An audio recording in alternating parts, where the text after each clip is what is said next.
फायदा लूटता है।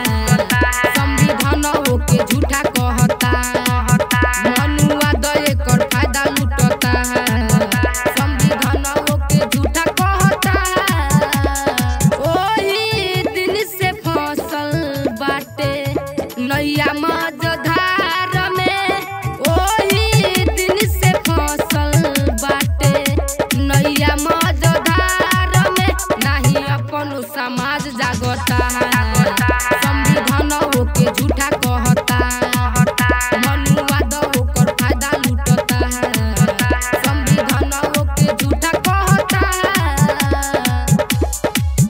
मनुआ दये कर फायदा लूटता है।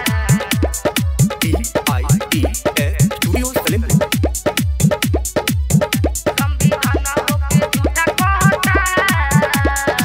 कितनो बताई चाहे हम समझाई, केहू के समझ न आवे हो।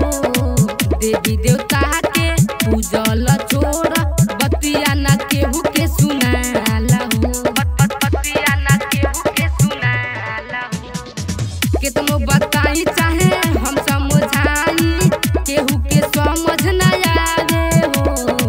देवी देवता के पूजल छोड़ बतिया न केहू के सुनाला हो। रही जाता मन हमार भीतर खिसिया के, मन करे मार दी घर में घुसा के। इहे सोची सोची जीव जरता है। संविधान के झूठा कहता, मनुआ दये कर फायदा लूटता है। संविधान के झूठा कहता, मनुआ दये कर फायदा लूटता। Presented by Agnihotri Production। सुन जितेंद्र भाई तू सुन, सचिन के ले लो तू संगवा हो। अक्षय विकास के एकजुट कहल, संग में चलावो मिशनवा हो। संग में चलावो मिशनवा हो। सुन जितेंद्र भाई तू सुन, सचिन के ले लो तू संगवा हो। अक्षय विकास के एकजुट कहल, संग में चलावो मिशनवा हो।